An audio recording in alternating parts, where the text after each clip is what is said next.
Once again, maayong adlaw sa tanan. Let us now continue our discussion for us to be able to proceed in understanding the beauty of the text behind these handouts. But before ta mo padayon class, mag-short recap usa ta.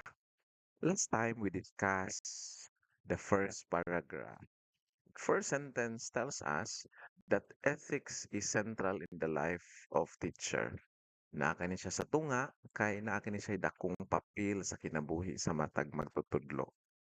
Also, in the first paragraph, we understand that teaching is not mechanical.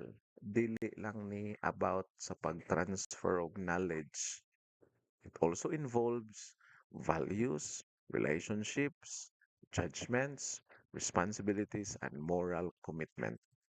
Every action inside a classroom reflects your ethics, even unconsciously. Ethics is not abstract. Dili kini butang nga naglutaw-lutaw lang sa atong una-huna, kundili it is embedded in daily professional life. So karon nga nakahibaw na taan ng mga butanga, ato ng tan-awon. In the Philippine context, unsa gyud ang pasabot ani kung naata sa Pilipinas sa pagpraktis sa atong propesyon. To continue, let's now discuss the second and third paragraph. Now, the first sentence of the second paragraph tells us that in the Philippine context, educators are entrusted with noble responsibility of shaping not only the intellect, but also the character of the learners. Let us break this down. In the Philippine context, meaning di sa atong kultura, sa atong nasod, sa atong sistema sa edukasyon, there's this what we call entrusted. Gisaligan ta. Gihatag sa society ang responsibilidad sa magtutudlo. Ug dili lang kini siya usa ka ordinaryong responsibilidad. Atong gibutang diri noble responsibility, meaning taas ug dignidad nga responsibility. Dili ni ordinary job, dili ni siya sideline, dili ni pang-income lang. Teachers shape not only intellect, kumayong kag intellect, meaning to say, utok, knowledge, imuhang skills nga makatunan, but also character, imong kinaiya, imong batasan, ang imong gitawag nga moral values. So kung magtudlo ka, for example, sa English or math, dili lang ka nagtudlo sa subject, you are also forming them to be disciplined, to form respect, to have patience, and more importantly, to be responsible.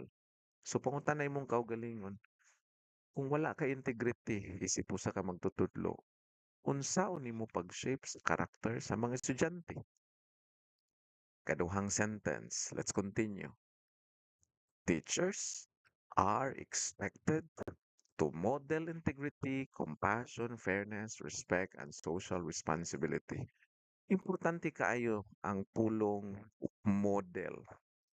Dili lang, therefore, ang sa ka magtutudlo, limited sa pulong teach.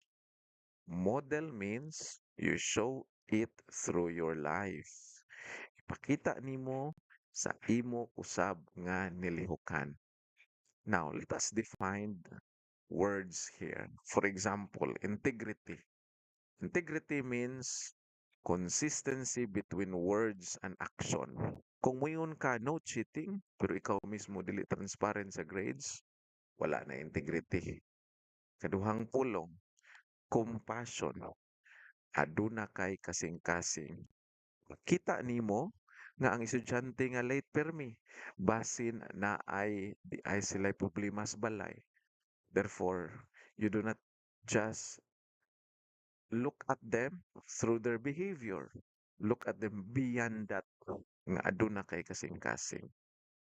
Next, the word fairness. Walay favoritism. Sa kuno na yung discuss sa niagi pod nga paragraph. Dili kay mas close nimo ang student unya sila ang naay as ug dakong grado. Sunod, respect. Dili maninggit, dili mang-humiliate, dili manginsulto. Okay? Next is social responsibility. Kabalo ka nga ang imong role dili lang para sa classroom but for the society. Teachers are not influencers for fame. Teachers are influencers of conscience. Now let's proceed to the third sentence.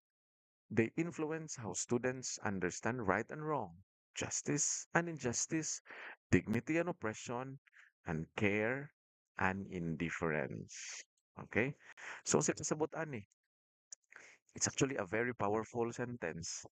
Teachers influence how students see right and wrong, justice and injustice, dignity and oppression, care and indifference. Meaning to say, atong ipalabi kung unsa ang right over wrong, atong ipalabi kung unsa ang justice kaysa sa injustice, atong ipalabi ang dignity kaysa sa mangaway ta, mangupres ta.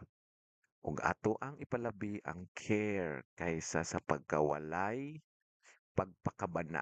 Indifference means walay pagkabana.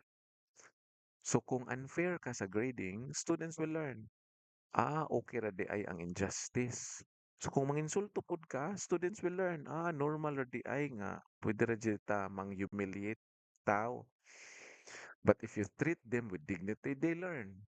Mao di ay ni ang respeto. So teaching is a moral formation.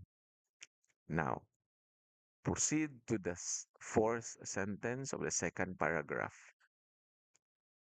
In this sense, teaching is fundamentally a moral profession. Okay, ato ng sabton. Kung yung tag fundamentally, it means core. Mauni ang pinakatumo. This is the core of teaching. Teaching is the core of teaching. The core of teaching is morality. Okay, ako lang nang balik ko na. The core of teaching is morality. Dili lang siya usa ka intellectual profession, dili lang siya usa ka technical profession, meaning to say ang imuhang paghulma sa unsay dapat makatunan sa bata, makatunan sa usa ka tawo aron mahimo siyang adunay abilidad sa pagpangamot. It is also moral. Why?